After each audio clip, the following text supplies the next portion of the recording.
राधे राधे महाराज जी। गुरुदेव आपके चरणों में कोटि कोटि प्रणाम। गुरुदेव, क्या परमात्मा में लीन महात्मा अपने वचन आशीर्वाद से किसी के भाग्य के विपरीत उसके लिए भक्ति मार्ग खोल सकता है? कर सकते हैं। कर तुम अकर तुम अन्यथा कर तुम सर्व समर्थ भगवान की शरण में कुछ भी कर सकते हैं। एक काम नहीं कर सकते, किसी का मंगल नहीं कर सकते। संत ते होए न कारज हानि। वो आपके प्रारब्ध को भी बदल सकते हैं, आपके दुर्भाग्य को भी मिटा सकते हैं, आपके पाप को नष्ट कर सकते हैं, आपको भगवत प्राप्ति भी करा सकते हैं, बिना साधना के भी करा सकते हैं। इतनी सामर्थ्य संतों में होती है जो भगवत प्राप्त है, क्योंकि भगवान उनके अधीन होते हैं। वो जैसी भावना करते हैं भगवान को वैसे ही लीला करनी पड़ती है। भगवान नौकर बन गए ऐसे संतों के, ऐसे महापुरुषों के नौकर बन गए। त्रिलोचन जी एक बहुत महात्मा थे, गृहस्थ महात्मा। वो संतों की सेवा करते थे। तो अब वो और उनकी पत्नी थी, उनके मन में था कि अगर कोई एक नौकर मिल जाए ऐसा जो हमारे संतों की सेवा करे, तो वो अंदर इस बात की भावना, इच्छा रखते थे। जो इच्छा करी हो मन माही, हरि प्रसाद कुछ दुर्लभ नाही। तो स्वयं भगवान अंतर्यामी नाम के दरवाजे से निकले, मुझे कोई नौकर रख ले। 16 वर्ष की अवस्था, देखा फटे पुराने कपड़े पहने। त्रिलोचन जी धनी महात्मा थे, तो उन्होंने कहा कितना पेमेंट आप लेंगे? तो उनका भोजन भर। क्या सेवा कर लेते हो? बोले बचपन से अनाथ हूं, कोई मेरा माता पिता नहीं। तो झूठ भी नहीं बोल रहे, क्योंकि भगवान के कौन माता पिता, वही सबके माता पिता। बोले मुझे सब रसोई का ज्ञान है और सबकी रुचि के अनुसार मैं भोजन बनाने में बहुत प्रवीण। बोले यही तो मुझे चाहिए था। भक्तमाल जी में पावन चरित्र है त्रिलोचन जी का। भगवान से पूछा तुम्हारा नाम क्या है? बोले लोग मुझे अंतर्यामी कहते हैं। अच्छे कपड़े पहनाए। भगवान ने कहा एक शर्त है, हम सबको बना के पवाएंगे, लेकिन हमको तुम्हारी पत्नी बना के पवाएगी। और अगर वो किसी से कह दिया तो उसी दिन हम चले जाएंगे। उनका कहेगी क्यों? बोले थोड़ा खुराक हमारी अधिक है। 2.5 किलो अन्न भगवान एक बार पाते थे। वो तो लीला उनको करनी थी, जाने के लिए कोई ना कोई तो क्रम रखना था। और 2.5 किलो अपने हाथ से अन्न पीसना, उसकी रोटी बनाकर भगवान को पवाना, और भगवान सैकड़ों संत आ जाए, मंडली की मंडली, सबको। वो तो करतुम अकर्तुम सर्व सामर्थ्यशाली है। किसी महात्मा के मन में कि आज कड़ी होती तो भगवान कड़ी बना के दी। तो सब त्रिलोचन जी से कहते कि तुमने तो हमें धन्य कर दिया। तुम्हारे यहाँ जो सेवा करने वाला है वो बहुत आनंदवर्धक है, उसके देखने से आनंद आता है, उसके हाथ का प्रसाद बहुत आनंद देता है। 1 वर्ष तक सेवा ऐसे चली। कहीं उनकी पत्नी को जाने को ही नहीं मिलता। सुबह शाम 2 बार भोजन पाना और 2.5 किलो पाना, तो अपने हाथ से पीसना। तो एक दिन समय निकाल के पड़ोसन के पास गई, तो पड़ोसन ने कहा बहुत दुबली हो गई हो। तो माताओं बहनों को श्राप है महाराज युधिष्ठिर का कि वो अपने मन में कभी बात छुपा नहीं सकती। एक न एक दिन उनको कहना ही पड़ेगा, क्योंकि माता कुंती ने कर्ण के उत्पन्न होने की जो बातें हैं उनको छुपाया। तो जिस समय महाराज युधिष्ठिर सबका तर्पण कर रहे थे अपने परिवार वालों का, तो कुंती जी ने कहा बेटा कर्ण का भी तर्पण कर देना। तो उनका शत्रु का तर्पण करने का आदेश माता क्यों देती हो? तो उनका वो शत्रु नहीं, तुम्हारा बड़ा भाई है। तो उनका सत्य यदि ऐसा उस समय बता देती जिस समय महाभारत शुरू हुआ था, तो मैं पैर छूता, और जब मैं कर्ण के पैर छूता तो युद्ध समाप्त हो जाता। क्योंकि दुर्योधन कर्ण के बल से ही लड़ा। आज मैं साफ देता हूं कि कोई भी माता बहन अपनी बात, गुप्त बात बहुत दिन तक हृदय में नहीं रख पाएगी, उसको बोलना ही पड़ेगा। तो उन्होंने कहा देखो तुम्हें कसम है किसी से कहना नहीं। एक हमारे यहाँ नौकर आया है तो बहुत अच्छा, लेकिन बहुत खाता है।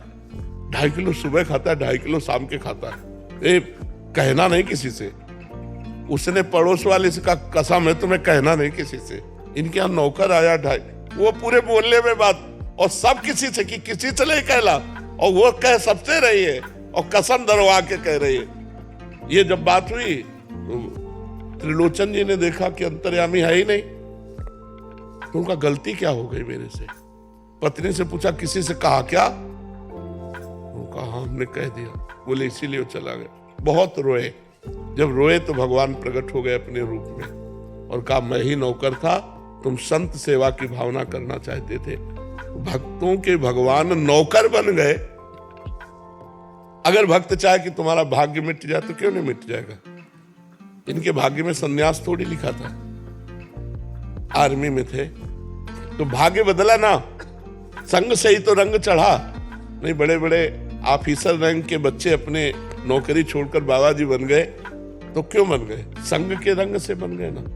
तो हो सकता है अगर संत संकल्प कर ले तो बड़े बड़े रोगों का निदान हो जाए, बड़े बड़े पापों का नाश हो जाए, बड़ी बड़ी जो हमें भोगने की वृत्तियां हैं वो सब नष्ट हो जाए। दुर्विचार, नाना प्रकार की असत प्रवृत्तियां, ये सब नष्ट हो जाए। अगर नष्ट ना होती तो भगवत प्राप्ति किसी को होती ही नहीं। तो समझ रहे हैं ना, भगवान अपने भक्तों के हाथ बिक जाते हैं, लेकिन उन भक्तों के हाथ जो सत्य से चलकर भगवान का भजन करते हैं। दंभ पाखंड नाटक में तो माया ही खरीद लेती है, भगवान तक पहुंची नहीं है। जो केवल भगवान में तन्मय है, अनन्य चेता सततम यो माम स्मृत नित्य सहा तस्याहम सुलभा पार्थ नित्य युक्त से योगिना। जो नित्य युक्त होकर भगवान को मधुर मधुर आंसुओं से भींगे हुए कपोल और पुकारते रहते, भगवान उनके दास बन जाते हैं। भगवान कहते हैं हौ भक्तन को दास, भगत मेरे मुकुट मणि, पग चापू और सेज बिछाऊं, नौकर मनु हजाम, हाकू बैल बनो गडवारो, बिना तनख्वाह रथवान। देखो ना, अर्जुन जी के सारथी बने हुए कोई तनख्वाह देते हैं क्या अर्जुन जी? और अर्जुन जहां खड़े हैं, जहां अर्जुन की पादुका, वहां भगवान बैठे हैं। कौन भगवान? ध्येयम सदा परिभवग्नम अभीष्ट दोहम तीर्थास्पदम शिव विरंच नुतम शरण्यम।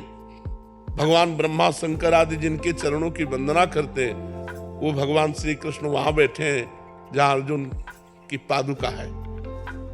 भगवान अपने भक्त के लिए बिक जाते हैं तो कुछ भी कर सकते हैं। पर ऐसे भक्त जो भगवान को समर्पित हो चुके हैं, ऐसे दो चार माला घुमाने वाले की बात नहीं कह रहे पर भक्त वही है जो भगवान से भी कोई चाह न करे। इसीलिए भगवान की इच्छा है आप हमारे समीप आए, आपका मंगल हो, तो हमारे मन में संकल्प आ जाएगा आपका मंगल हो। नहीं, हमारी इच्छा नहीं होगी, क्योंकि हमारी इच्छा तो भगवान की इच्छा में समर्पित हो चुकी है। अब जोई जोई प्यारो करे सोई मोहि भावे। अगर हम अपनी इच्छा करें अपने लिए तो अभी भगवान के कनेक्शन में कमी है। जब इच्छा का नाश हो गया तब सही कनेक्शन होता है। जो भगवान से संबंध होता है वो इच्छा का नाश हो। इसीलिए सबके हृदय में इच्छा है, इच्छाओं के बिना कोई जी नहीं रहा। इसीलिए भगवान से संपर्क नहीं है, भगवान से बातचीत नहीं, भगवान के दर्शन नहीं, भगवान के साथ खेलना नहीं। और जाहि न चाही कबहु कछु, तुम सन सहज स्नेह, बसहु निरंतर तासुर, सो राउर निजगे। जिसे कोई इच्छा नहीं है, कोई चाह नहीं, वो भगवान का घर है हृदय। जाहि न चाही कबहु कछु, तुम सन सहज स्नेह, बसहु निरंतर तासुर, सो राउर निजगे। जब भगवान का आनंद मिलता है ना, जिसे भगवदानंद कहते हैं, तब सब इच्छाएं खत्म हो जाती है। बिना भगवदानंद, जैसे केवट भगवान के चरणों को जब धो रहा है तब अति आनंद उमगी अनुरागा, चरण सरोज पखारन लागा। अति आनंद। तब भगवान अंगूठी सिया जी की देते हैं तो कह रहा अब कछुनाथ न चाहिए, मिट गई ना चाह। जब भगवान के चरणों को धोया तो चाह मिट गई। जब भगवदानंद मिलता है तब इच्छाएं नष्ट हो जाती है। तो जाहि न चाही कबहु कछु, तुम सन सहज सने, तो बसहु निरंतर तासुर, सो राउर। निश्चित ऐसा हो सकता है। शशांक जी दिल्ली से। महाराज जी आपके चरणों में कोटि कोटि प्रणाम। महाराज जी मेरी समस्या है कि मेरे विचार थमते ही नहीं है। नकारात्मक विचार से मैं तंग आ गया हूँ। मन में नाम जप करो, नाम जप। जहाँ विचार उठता है वहाँ राधा राधा राधा राधा मन नहीं राधा। लगता महाराज जी। नाम जप में भी मन नहीं लगता। तो जरूरी है मन लगे कि न लगे। हम भोजन पा रहे, मन न लगे तो पेट भर जाएगा? भरेगा कि नहीं भरेगा? भर जाएगा ना। तो मन ना लगे तो भी हम नाम जप करें तो हमारा काम हो जाएगा। भाव कुभाव अनख आलसहु, नाम जपत मंगल दिसि दसहु। जब खाली मन है तभी तो विचार है। अगर हमारा मन विजी हो तो विचार कैसे कर सकता है? हम इसको विजी करें। ओवर थिंकिंग रोकने के लिए नाम जप में इसे विजी करना अनिवार्य है। और नाम जप के बिना जीवन का महत्व क्या रह गया? गंदी बातें संसार की हमने की, वही हमारे चिंतन में आ रहे। अगर वही चिंतन बना रहा तो हमारी दुर्गति हो जाएगी। हमें अब तो सावधान हो जाना चाहिए। वृद्धावस्था है, बूढ़ी शरीर की नस नाड़ियां सब हो गई। अब अगली जो अवस्था है उसका नाम है मृत्यु, वो आने वाली है और वो सब कुछ हरण कर लेगी। उसके पहले नाम रूपी धन कमा लो। कबीरदास सब जग निर्धना, धनवंता नहीं कोई, धनवंता सोई जानिए जाके राम नाम धन होए। डर नहीं लगता तुमको मरने से? सब छूट जाएगा, तुम्हारा शरीर छूट जाएगा, तुम्हारे पुत्र परिवार सब छूट जाएगा तुमसे, और कहाँ जाओगे इसका कोई पता नहीं। तो ऐसा धन तैयार कर लो कि जहां जाओ वहां काम कर सको। ये रुपया तो काम करेगा नहीं। तो राधा राधा राधा, राम राम राम, कृष्ण कृष्ण कृष्ण, हरि हरि हरि, भगवान का नाम जप करो तो जो नकारात्मक सोच है वो नष्ट हो जाएगी और आपका जीवन सार्थक हो जाएगा। अगर राम कहते हुए, राधा कहते हुए शरीर छूटा तो भगवान की प्राप्ति हो जाएगी, पक्का प्राप्ति हो जाएगी। नाम जप करो। कोई नशा तो नहीं करते? बस बढ़िया, ठीक है। संदेश जी पंजाब से। राधे राधे महाराज जी।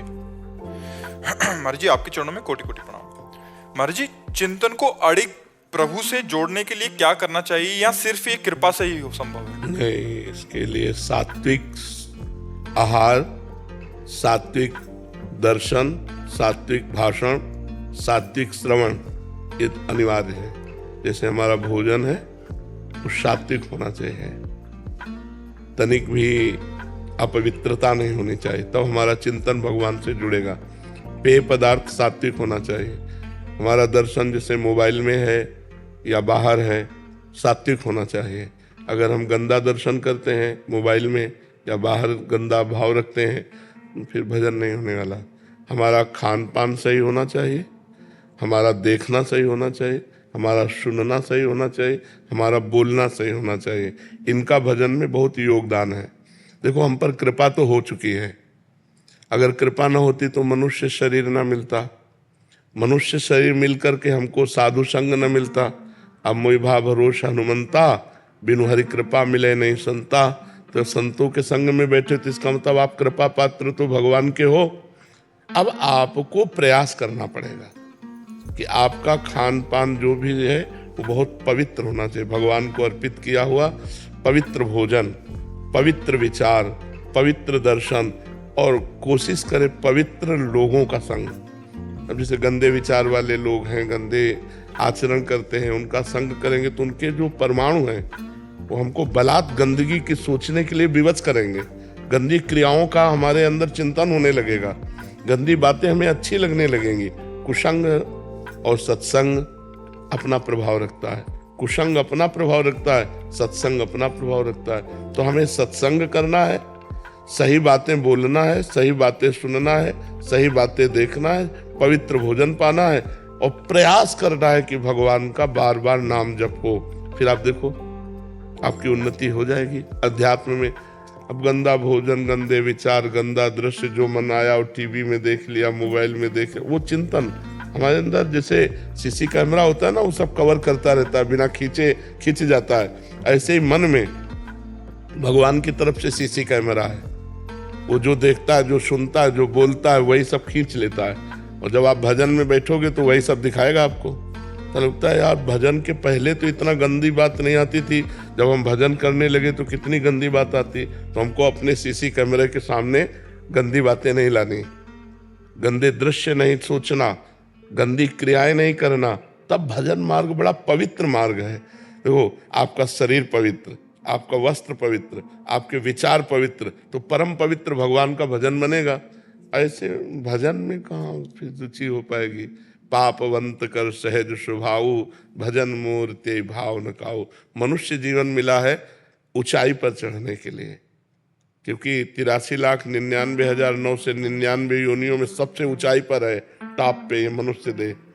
अब अगर यहाँ से गिरे तो सुअर, कुत्ता, नाली के कीड़ा, भूत प्रेत क्या बनना पड़ेगा कुछ पता नहीं। तो इससे ऊपर उठना है, इससे ऊपर उठना भगवान की प्राप्ति करना, या हमारा फिर जन्म हो और परम पवित्र भारत देश में ही हो और हम भगवान का भजन करें, हम अपने राष्ट्र की सेवा करें, कोई ऐसा पद मिले जिससे निर्विकार होकर, प्रलोभन भय छोड़कर हम समाज की सेवा करें, भगवान का नाम जप करें। अब इससे नीचे न गिरे, सुअर कुत्ता न बने, नाली के कीड़ा न बनना पड़े, हमको ऐसे योनियों में न जाना पड़े। इसलिए नाम जप अनिवार्य है, इसलिए परोपकार अनिवार्य है। और ये नाम जप परोपकार तभी हो सकता है जब आपकी बुद्धि शुद्ध होगी। तो बुद्धि शुद्ध होने के लिए भोजन शुद्ध, जैसा खाओ अन्न वैसा बने मन, जैसे पियो पानी वैसी बने वाणी। अब पिए शराब, खाए मांस, गंदे आचरण करे और सोचे कि अध्यात्म में हम चल लेंगे, कदापि नहीं। जो पह दुष्ट हृदय सोई होई, मोरे सन्मुख आओ किसे। यदि वो दुष्ट हृदय है वो भगवान के मार्ग में नहीं चल सकता। भोगेश्वर प्रसक्ता नाम तया प्रहत चेतसाम, व्यवसायत्मिका बुद्धि समाधो न विधीयते। जो भोग हुई नाना प्रकार के पदार्थों के ही भोग और संग्रह में लगा हुआ है, वो कभी भगवत प्राप्ति करना ऐसा सोच भी नहीं सकता। भगवान कह रहे हैं तो हमें मनुष्य जीवन मिला है तो हम पवित्र आहार करें, पवित्र आचरण करें और परम पवित्र भगवान का चिंतन करें। महाराज जी, पर पशु की योनि जो होती है वो दंडित के मतलब वो योनि जो होती केवल कर्म भोग है, नवीन कर्म नहीं कर सकते आप। जो आपका प्रारब्ध भोग है उसे वही भोगना होगा, इसके आगे नहीं। तो बट वो जो पशु होते हैं वो दंड, ऐसा तो नहीं होता उनको कोई पिछले जन्म में कोई दंड मिला हो और इस वजह से वो इस बार पशु बने? तो दंड तो हर योनि दंड ही तो है। केवल एक मनुष्य योनि है जिसमें आपको छूट है, जो चाव कर सकते हो, जो चाव कर सकते हो। आप देवता बन सकते हो, आप नारायण का भजन करके नारायण में तन्मय हो सकते हो, आप राम जी का भजन करके राम जी में तन्मय हो सकते हो, जो चाहो। हर पशु पक्षी जो 83,99,900 से 99 योनियां वो कुछ नहीं कर सकते, केवल अपना भोग सकते हैं कर्म का। जो हमने मनुष्य जन्म, हमारे कोई पहला मनुष्य जन्म थोड़ी है, असंख्यों बार हो गए। जो कर्म किए वो भोगना पड़ेगा।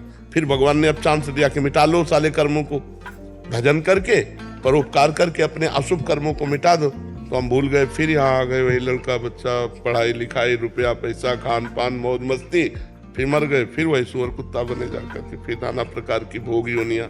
पर महाराज जी, जैसे देखा है कई बार लोग अत्याचार करते हैं पशु पे, वो कहते हैं कि क्योंकि ये इनको हाथ लगाना पाप है। तो क्या ये सोच समाज की?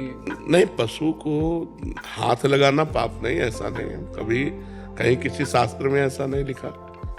बर्ताव, व्यवहार मर्यादा के अनुसार करना है। हम कह रहे हैं पशुओं के साथ व्यवहार करो, प्रिय व्यवहार करो, मित्रवत व्यवहार करो, लेकिन एक सीमा तक करो। देखो, अलग अलग मर्यादा है। जैसे हम गौ के मूत्र का अपने हिंदू लोग पवित्र मानते हैं, गाय के गोबर को लीपते हैं, लेकिन कुत्ते के गोबर को तो नहीं लीप सकते। हर पशु की एक अपनी मर्यादा है, हम उस मर्यादा से चले। जो हमारी गाय के प्रति श्रद्धा है वही हम खान पान के सब जीवों के प्रति रखें, लेकिन बर्ताव अलग अलग है, बर्ताव में भेद है। तो हमें लगता है कि पशुओं से प्यार करें पर मर्यादा के अनुसार करें। प्यार जरूर करें। ये आज पशुओं से प्यार ही तो नष्ट हो गया है, तभी बकरा, मुर्गा, गाय, भैंस लोग काट काट के खा रहे हैं। ये राक्षसीपन है, बड़ी दुर्गति होगी ऐसे लोगों की। तो काल भगवान अपना कभी नाम नहीं घोषित करते। बोले क्या हुआ? बोले दिल फेल हो गया। क्या हुआ? एक्सीडेंट हो गया। क्या हुआ? उसने मार दिया। कभी काल को कोई नहीं कहता, और काल मिटिया मेट करता रहता सबको। इसलिए सबको सुख दो, धर्म के अनुसार सुख दो, खूब नाम जप करो, जीवन आनंद में व्यतीत करो। मनुष्य जीवन आनंद में व्यतीत करने के लिए शोक, चिंता, भय, ये सब क्या है? तो हमारी बुद्धि निर्णायक सही हो जाए, इसलिए हमें नाम जप अनिवार्य है, पवित्र भोजन अनिवार्य है, पवित्र आचरण अनिवार्य है। इसके बिना भजन नहीं हो सकता, और भजन के बिना जीवन पशुवत है, पशुवत। क्या हमारा समाज हो रहा है? जिन बच्चों का पोषण होना चाहिए उन बच्चों का शोषण हो रहा है। ये बुद्धि भ्रष्ट, बिना अध्यात्म के बुद्धि भ्रष्ट हो जाती है। अब शराब पी के आए, अब घर में जो मना सो तांडव कर रहे हैं। अरे अगर उसी शराब पीने वाले पैसे से थोड़ा अंगूर, सेव, मीठा लेके घर आते तो कितना अच्छा लगता। 1000 रुपए के मीठा फल लेके घर वालों को देते तो वो एक सुख का अनुभव करते। तो आज जो हमारी बुद्धि है वो भ्रष्ट होती चली जा रही। पर हम तो धन्य मानते हैं कि अभी कलयुग इतना नहीं बढ़ा कि कोई संतों की बात न सुने। सुन रहे हैं लोग, नहीं तो ऐसा संसार भ्रष्टता की तरफ चला जा रहा है कि ये सब बातें गप मानी जाती है। क्लब अच्छा माना जाता है, शराब अच्छी मानी जाती है, गंदे आचरण अच्छे माने जाते हैं। अब देखो कितना अपने समाज में व्यभिचार फैल रहा है। पहले ये था ही नहीं, गर्लफ्रेंड बॉयफ्रेंड था ही नहीं। अरे हमारे समय में नहीं था। स्कूल पीरियड में ये थोड़ी सब कुछ था, गंदी बातें नहीं थी, सब 16-17 साल के बच्चे खेल। वही बात मैं कहना चाहूँ, मैं एक एथलेटिक्स का कोच हूँ और छोटे छोटे जो बच्चे जो ट्रेनिंग करने आते हैं और उनको अगर ये बातें समझाई जाती है तो वो खुद कहते हैं कि हम तो सर मेच्योर हो चुके हैं। वो 13-13 साल की लड़कियों को अगर ये चीजें हम समझावें कि इन चीजों से दूर रहो तो वो कहती है सर हम तो मेच्योर हो चुके हैं। मेच्योर का मतलब हम इसके योग्य हो चुके हैं। हम समझदार ज्यादा हो चुके हैं, माने कि उनका मतलब ये है। तो समझदारी का मतलब अपना नाश करना। देख लो बुद्धि कैसे। समझदार तो वो है कि हम दोस्त बनाए, दोस्त को पहचाने। दोस्त कौन है? जो हमारे जीवन को उन्नति की तरफ पहुंचाए, जो हमारे जीवन को पतन की तरफ ले जाए, उसे दोस्त नहीं कहते। सुपथ मार्ग में चलाने वाला कुपंथ से हटाकर जो उन्नति की तरफ बढ़ाए उसे दोस्त कहते। कुपथ निवारी सुपंथ चलावा। और यहाँ कुमार्ग हमारे दोस्त हो तो ये खाओ नहीं, हमारी तुम्हारी दोस्ती नहीं। हाँ राजेंद्र कुमार अग्रवाल जी, महाराज जी आपके चरणों में कोटि कोटि प्रणाम। महाराज जी, इस शरीर के बाद कोई दूसरा जन्म ना हो, ऐसी क्या करना पड़ेगा हमें? नाम जप।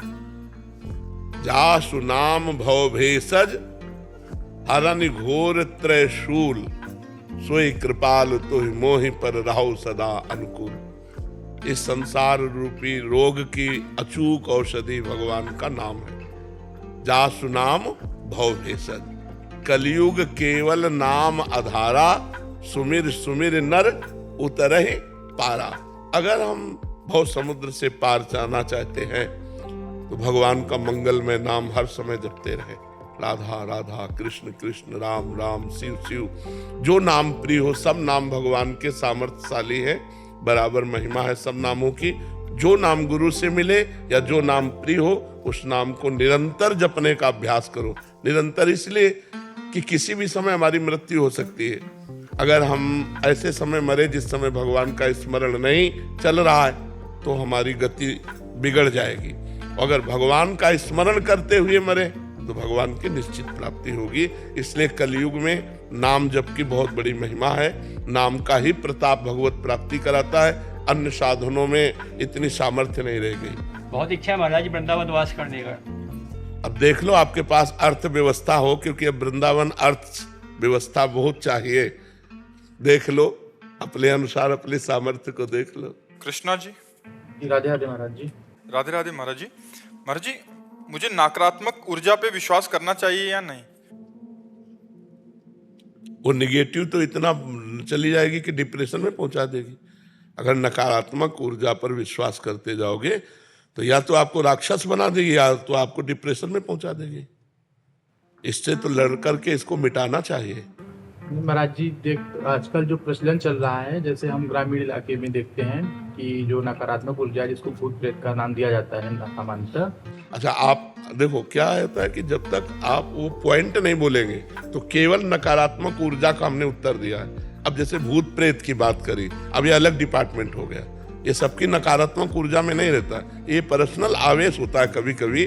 जैसे हमारे कर्म बिगड़ गए और भूतों वाले कर्म है और कोई भूत योनि का टकरा गया तो हमारे द्वारा वो अपना पोषण करने के लिए जल, भोजन, अन्न, पान ये किसी मनुष्य शरीर में आकर वो कर सकता है, वो स्वतंत्र रूप से नहीं कर सकता। तो ऐसे आवेश हो जाते हैं। महाराज जी, इसका प्रचलन बढ़ता जा रहा है, तो जैसे लोग अस्वस्थ होते हैं किसी कारणवश, तो आजकल जैसे लोग हॉस्पिटल कम जाते हैं, वो किसी तांत्रिक के पास। नहीं, गलत तरीका है।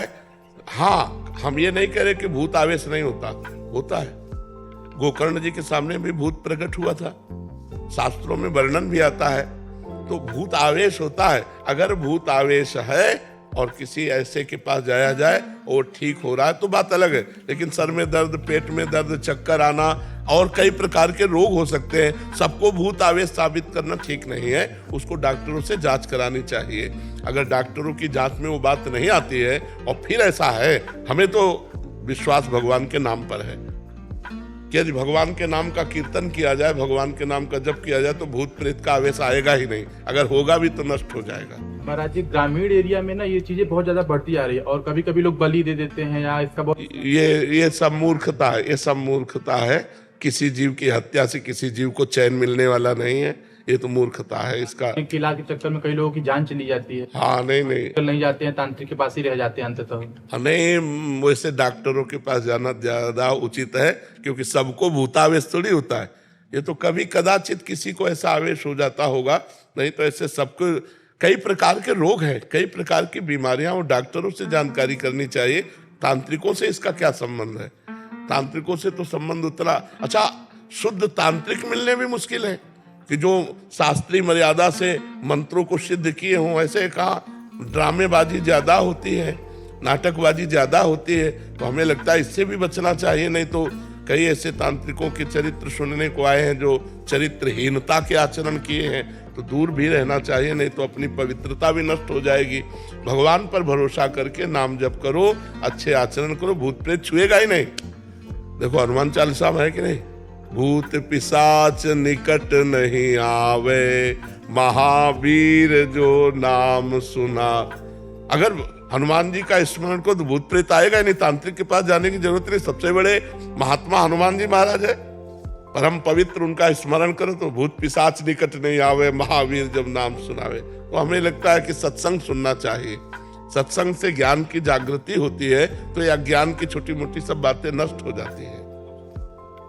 भूपेंद्र जी, राधे राधे। राधे राधे महाराज जी। महाराज जी, आप कह रहे हैं कि महाराज जी भगवान ने ऐसी चीजें क्यों उपयोग में बनाई कि जो युवा पीढ़ी गलत आचरण में चली जा रही है? घर बहुत बढ़िया हो, लेटरिन बाथरूम ना हो तो कैसा रहेगा? किसी का भी प्रश्न हो हमें उत्तर दीजिए। लेटरिन बाथरूम ना हो तो कैसा रहेगा? अधूरा रहेगा ना घर। लेटरिन बाथरूम जरूरी है, क्योंकि भोजन अगर अच्छा बनाया है तो पच के मल बनता है, तो मल निकलने का भी तो स्थान होना चाहिए। अगर रात ना हो तो बहुत बुरा हो जाए, जरूरी है रात। अगर धूप है तो छाया का आनंद है। अगर देवता है तो राक्षस भी। अगर राक्षसों की प्रिया ना हो तो देवताओं के देवत्व का महत्व क्या रहे? अगर दुष्ट ना हो तो भक्त की महिमा क्या रहे? अगर बुरा ना हो तो भला की भलाई क्या रहे? तो दोनों डिपार्टमेंट भगवान ने बनाए। पूर्ण तभी है जब दोनों डिपार्टमेंट हो, बुरा भी हो और अच्छा भी हो। अब आपको छोड़ दिया गया, अब आप बुरे में जाओगे या अच्छे में? आपको चयन करना। बुरे में जाओगे तो लाठी पड़ेगी और अच्छे में जाओगे तो माला पड़ेगा। अब ये देख लो क्या चाहते हो। मालिक ने पूरा बगीचा अपने अनुसार बनाया, तुम्हारे अनुसार नहीं बनाया।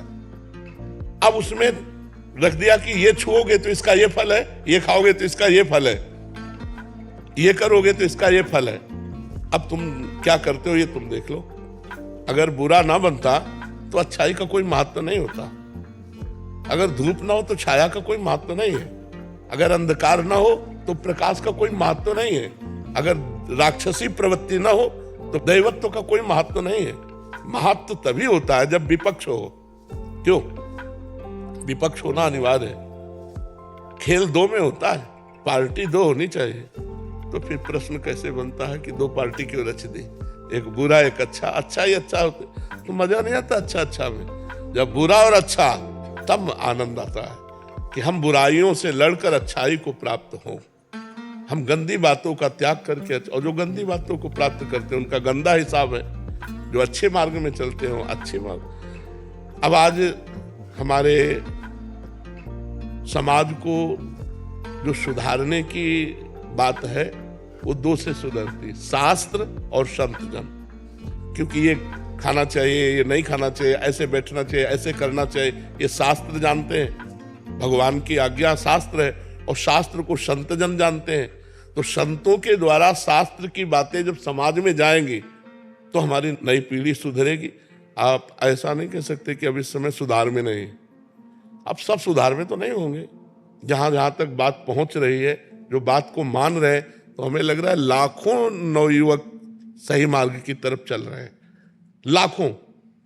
क्योंकि रविवार को हम देखते हैं, शनिवार रविवार को 100% में 20% माता बहन और बच्ची और बूढ़े और 80% नौजवान, कृष्णा शरणम से लेकर राधा केली कुंज तक। तो क्लबों में झूमने वाले नौजवान राधे राधे कह के झूम रहे हैं और मांस और मदिरा छोड़ रहे हैं। तो ऐसा नहीं कि सुधार नहीं हो रहा है, तो सुधार हो रहा है, पर चाहिए सुधारने के लिए हमारे अंदर समाज की प्रियता, समाज का मंगल, समाज का कल्याण की भावना हो और हमारे शब्द समाज तक पहुंचे तो समाज का निश्चित कल्याण होगा।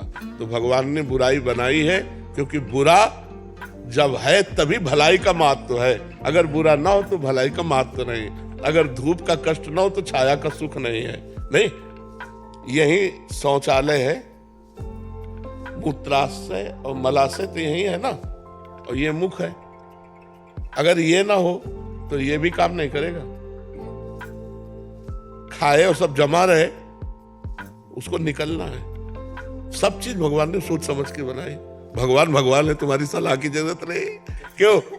भगवान से गलती हो गई ऐसी बात तो नहीं कह सकते ना। जरूरी है, जरूरी है। जो भी भगवान ने बनाया सब मंगलमय बनाया है। अब हमको क्या चाहिए? हमें बाजार लगा दी भगवान ने। अब तुम्हें अमृत खरीदना कि जहर, ये तुम देखो। तुम्हें बुरा खरीदना है या अच्छा, ये तुम देखो। तुम्हारे को छूट दे दी भगवान ने, संपूर्ण बाजार बना दी। बुरा करोगे बुरा भोगोगे, अच्छा करोगे अच्छा भोगोगे। कपिल राम शर्मा जी, राधे राधे महाराज जी। महाराज जी, आपके चरणों में कोटि कोटि प्रणाम। महाराज जी, मेरा प्रश्न है कि जैसे आजकल कई माता पिता तथा जो फैमिली हैं उनके अन्य सदस्यों रिश्तेदारों में युवाओं की दीक्षा वो भजन आदि के प्रति एक भ्रांति सी हो गई है महाराज जी। एक अवधारणा हो गई है कि अब ये बस भजन करेगा, हमसे प्रेम नहीं करेगा, हमारे लिए बदल जाएगा। महाराज जी, ये चाहते माता पिता को सुधरना चाहिए कि नौजवान बच्चों को अध्यात्म से जोड़े। नहीं तो ऐसी बुद्धि भ्रष्ट होती जा रही है कि पिता माता के साथ अपमान कर रहे हैं। वो अच्छा कि अध्यात्म से जुड़कर पवित्र आचरण करने वाले बने। अगर अध्यात्म से नौजवान नहीं जुड़ेंगे तो नशा से जुड़ेंगे, व्यभिचार से जुड़ेंगे, हिंसा से जुड़ेंगे, और वही आचरण कर रहे हैं। बच्चियां क्या कर रहे हैं आप देखो। जो अध्यात्म से नहीं जुड़े, व्यभिचार से जुड़ गए, girlfriend boyfriend live in relation, मदिरा, हुक्काबाजी, ड्रग्सबाजी, इससे जुड़ रहे हैं। तो क्या होगा? अगर बच्चे अध्यात्म से जुड़े, भगवान नाम जप करें, अच्छी पढ़ाई करें, माता पिता के चरण छुएं और परोपकार करें, ये अच्छा शास्त्र संयम से चले कि ये मनमानी गंदे आचरणों की तरफ बढ़ते जाए तो अच्छा। हमें लगता है समाज को सुधरना चाहिए, माता पिता को सुधरना चाहिए कि बच्चों को अगर सत्य शास्त्रों की शिक्षा नहीं दी गई तो वही बच्चे तुम्हारे जीवन के लिए हानि बन जाएंगे। वही तुम्हारे वृद्धावस्था में तुम्हें दुख देने वाले बन जाएंगे। तुम उनके आचरणों को देख देख कर जलोगे, ऐसे वो आचरण करेंगे। पिता पूरा बैल की तरह मेहनत करके अपने बच्चे को पढ़ाता है, लिखाता है। वो जब वृद्ध होता है तो उसको कैसे बर्ताव करते हैं बच्चे? घर से बाहर निकाल देते हैं, अनाथालय भेज देते हैं या रोड में छोड़ देते हैं। तो क्यों? क्योंकि अध्यात्म से नहीं जुड़े। अगर इनको बचपन से अध्यात्म सिखाया जाए तो ये धर्मवान बनेंगे, ये धैर्यवान बनेंगे, ये इंद्रिय विजेता बनेंगे। इंद्रियों के गुलाम जो बन गए वो इसीलिए बन गए कि अध्यात्म की शिक्षा नहीं दी गई। आप हमारे महापुरुषों के चरित्रों को पढ़िए कि बाल्यावस्था में गुरुकुल भेजे जाते थे। क्यों? माता पिता परिवार से अलग होकर ऋषि मुनि के शासन में अध्यात्म में ही अपने जीवन को जब व्यतीत करते, तब जवानी में वो ऐसे धर्मात्मा, ऐसे राष्ट्रभक्त, ऐसे समाज भक्त होते जिससे समाज को सुख मिलता। आज क्या हो रहा है? मात पिता बालकं बुलावें, उदर भरे सोई जतन सिखावें। केवल पेट भरने का धंधा सिखाया जा रहा है, तो वही फिर नशा व्यभिचार गंदे आचरणों में फंसकर समाज को दुख देते हैं। अब देखो नौजवानों की हालत क्या है। अगर कोई माई जा रही है, उसके गले में जंजीर है, तो देखो उसको ऐसे घसीट करके गिरा देते हैं जंजीर लेकर के। 40,000 50,000 रुपया की जंजीर और लाखों का जीवन उसका नष्ट कर देते हैं। खींचा कस के जमीन पे गिरी, मर जाए, चाहे हाथ पैर टूट जाए, कुछ भी हो जाए, क्या है? ये जवानों के अंदर जो कुबुद्धि जा रही है वो अध्यात्म से विमुख होने के कारण। इसलिए ऐसे माता पिताओं को हम प्रार्थना करके संबोधन करते कि अपने बच्चों को अध्यात्म से जुड़ने दो। अध्यात्म से जुड़ने का मतलब ये नहीं कि सब बाबा जी बन जाएंगे। बाबा जी बनना कोई खेल समझते हो? एक दिन बन के दिखाओ बाबा जी, तो हम बता दें एक दिन जैसे रहा जाता है, जैसे सदवई में रहा जाता है, एक दिन जीवन जी के दिखाओ और 5 मिनट हमें समय केवल दो, 5 मिनट, और 5 मिनट केवल परमात्मा के ध्यान में लगाओ। 1 सेकंड भी मन नहीं हटना चाहिए। तो तुम बहादुर माने बाबागिरी के खिलवाड़ समझते हो क्या? संत का मतलब है जो अपने चित्त को परमात्मा में निरंतर लगा रहा है। तो ऐसी सबके भाग्य में नहीं लिखा है कि सब संत ही बन जाएंगे। तो इसलिए अध्यात्म से माता पिता को चाहिए कि बच्चों को जरूर जोड़े, जिससे उनकी बुद्धि शुद्ध हो, वो व्यभिचार, हिंसा और व्यसन से बचे। महाराष्ट्र में दीक्षा का एक मिसकंसेप्शन वर्ल्ड में जा रहा है कि दीक्षा लोगे तो बाबा के पीछे पीला ओढ़ के चल दोगे। उसमें बस यही है कि दीक्षा के बाद भी पहले जैसी पढ़ाई आप 1000 लोग दीक्षा लिए तो सब बाबा जी बन गए क्या? वही गलत मैसेज। वो मैं यही बताना चाहता हूँ कि महाराज ने यही बताया, खूब नाम जप करना है, खूब पढ़ाई करनी है, माता पिता की सेवा करनी है। हमने कभी किसी को नहीं कहा होगा बाबा जी बन जाओ, एक को भी नहीं। ये जितने हैं ये सब सत्संग सुन करके और बड़े प्रारब्ध इनके जोरदार रहे तो आके वृंदावन वास तो ये बोलते हैं कि आने वाला जीवन तो बहुत कठिन हो जाएगा, तुम किसी रसोई से खाना नहीं खाते, मुझे लगता है कि इसमें नॉनवेज बना होगा। तो बोलते हैं तुम्हारा तो कठिन कैसे जियोगे, लहसुन प्याज छोड़ रखी है तुमने। जो कठिन जीवन जीता वही महापुरुष बनता है। दूसरे जीवों का मांस खा रहे, शराब पी रहे, ये जीवन अच्छा जीवन है? पराई स्त्रियों से व्यभिचार कर रहे हैं, अपने बच्चों से व्यभिचार कर रहे हैं, अच्छा जीवन है? पिता के पास पुत्री सुरक्षित नहीं है, माता पिता पुत्र परिवार के संबंधों में अविश्वास पैदा हो रहा है, हर जगह आतंक छा रहा है दिमागों में, ये अच्छा जीवन है? जहां देखो वहीं कुमार्गामी प्रवृत्तियों की बढ़ोतरी होती चली जा रही है, ये अच्छा जीवन है? बिना अध्यात्म से जुड़े, बिना भगवान की शरण में गए, बिना भगवान का नाम जप करे बुद्धि पवित्र होती है क्या? ये आज यही पवित्रता हो रही है। आप देख लो ना, समाज को देखो ना, पति जो है अपने पुत्र परिवार को नष्ट कर रहा है, अपने आप को फांसी लगा रहा है, ये क्या हो रहा है? बिना अध्यात्म से जुड़े ठीक निर्णय बुद्धि नहीं करती। इसलिए आप लोग बात मत मानिए जो भगवान से विमुख करने की बात करें, जैसे हिरण्यकश्यप की बात प्रहलाद जी ने नहीं मानी। भगवान के सम्मुख होने, अरे हम कह रहे हैं लाखों लोग शिष्य हैं, सब बाबा जी हैं क्या? बाबा जी थोड़ी बनना, बाबा जी बनने के लिए कलेजा चाहिए। तुम खिलवाड़ समझते हो? जिस समय काम सताता है उस समय, जिस समय क्रोध लोभ मोह ममता सताती है उस समय बाबा जी बनना कोई खिलवाड़ समझते हो क्या? पता नहीं महाराज जी क्या ट्रेंड बन गया है कि आजकल 4 लोगों में बैठ के आप मदिरा पान करोगे या नशा करोगे तो वो ज्ञान मिल रहा है आपको, और वहां वाणी जी कर रहे हो और माला कर रहे हो तो घर में हलचल हो जाने लग जाएगी, ये क्या करने लगा। तो अच्छा, शराब 4 लोग पिए तो ज्ञान मिल रहा है? तो कहते हैं कि 4 लोगों में बैठोगे तो दुनियादारी देखोगे। अब हमारा ऐसा मन नहीं करता उनके बीच में भी ये काउंटर से। बच्चा गंदी सलाह न मानो, चाहे माता की हो चाहे पिता की हो, किसी की भी। माला किसी ने जब तक देखा तो वहीं हलचल हो जाएगी घर में, ये क्या कर रहा है, वाणी जी कर रहा है, ये क्या पोथी लिया।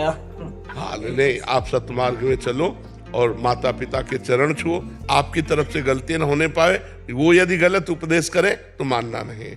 ऐसे लोगों के बीच में नहीं बैठना जहाँ शराब पीते हो, ऐसे लोगों के बीच में नहीं बैठना जो मांस खाते हो, जो व्यभिचार की सलाह देते हो, ऐसे लोगों की। तो हम वो सुनते रहते हैं महाराज जी, आप बोलते हैं ना हम तुम्हारे साथ हैं, हम तुम्हारे साथ हैं, वो वही सुनते रहते हैं, हम तो उससे ही गर्जना हो जाती है बस। हाँ, ज्यादा लोगों से कहना मत, नहीं तो लगेगा कि बाबा जी बुला देंगे इसको है? बस आपके बल से ही चल पाए। हाँ नहीं, वो भगवान का बल सबको, कलिकाल में कोई धर्म से चल पावे बहुत बड़ी बात है, बहुत बड़ी बात है बच्चा। महाराज जी जब से इस मार्ग पे चले हैं तब से बहुत सारा संग छूट गया है दोस्तों का, क्योंकि कुसंग आपने बोला है कुसंग नहीं रखना, और हम लोग जहाँ से है वहाँ पे तो चारों तरफ मांस मदिरा यही रहती है, तो उस वजह से जो है उनको लगता है अहंकार आ गया है, लगता है हम लोग अपनी भक्ति प्रदर्शित नहीं करना चाहते कि नहीं कोई कि हम कारण नहीं बताना चाहते कि हम क्यों अलग हुए हैं, लेकिन अपने घर में बैठ के जैसे आपने बोला है कि नहीं, अलग होना ही उचित है। ऐसे लोगों से हम दूरी बना, जाके संग कुमति मति उपजय, करत भजन में भंग तजोरे मन हरि विमुखन को संग। अब ये हरि विमुख लोग तो ये चाहेंगे कि आप भी उनकी पार्टी में जाएं। हाँ तो आप नहीं, क्या दे जो वो पूछी कि क्यों नहीं आती, तो दिखती नहीं है। हमें अच्छा नहीं लगता, हमें हमारे पास समय नहीं है और हमें अच्छा नहीं लगता। हम भक्ति नहीं प्रकाशित करेंगे, उसको छुपा लेते हैं। एक तो समय नहीं है और दूसरी बात हमको अच्छा, हमारी रुचि नहीं है, हमारा स्वभाव ऐसा है। अपने को बचा लेना चाहिए कि हम भजन करते हैं भक्ति करते हैं, ऐसा नहीं। और जिस परिवार में माला चलाने का विरोध हो उसमें माला नहीं चलाना चाहिए। बिना माला के जप का अभ्यास करो। हम ऐसा क्यों भक्ति का प्रदर्शन करें जिसमें हमारा परिवार संतों को गाली देने लगे, भगवान से विरोध पैदा कर दे? हमको गुप्त भजन करना चाहिए। हम कह रहे मान लो रज तिलक ना लगाओ, तो भगवान नहीं जान रहे क्या कि तुम उनका भजन कर रहे हो। अगर परिवार में विरोध है कि तिलक मत लगाओ, कंठी मत पहनो, अच्छा मोबाइल में पूरी चतुरासी जी, सुधा निधि सब कुछ है, तो आप वाणी मत ले, मोबाइल देख रहे हैं, क्या देख रहे हो, फिल्म देख रहे हो। हम मोबाइल में संसारिकता को ना देखते हुए भागवतिकता को देखते हुए संसारिकता प्रकाशित करें कि हम पूरे संसारी आदमी हैं। ऐसे घर में जहां ऐसा उपदेश हो कि भजन नहीं करना चाहिए, वहां बिल्कुल भजन का कोई भी दिखावा नहीं होना चाहिए। अंदर भजन करो, अच्छे आचरण करो और उन माता पिता के चरण छुओ, अवसर आने पर उनकी सेवा करो। कलह या शांति भक्ति नहीं सिखाती, भक्ति प्रियता सिखाती है। पर ऐसे लोगों की प्रियता नहीं जो गलत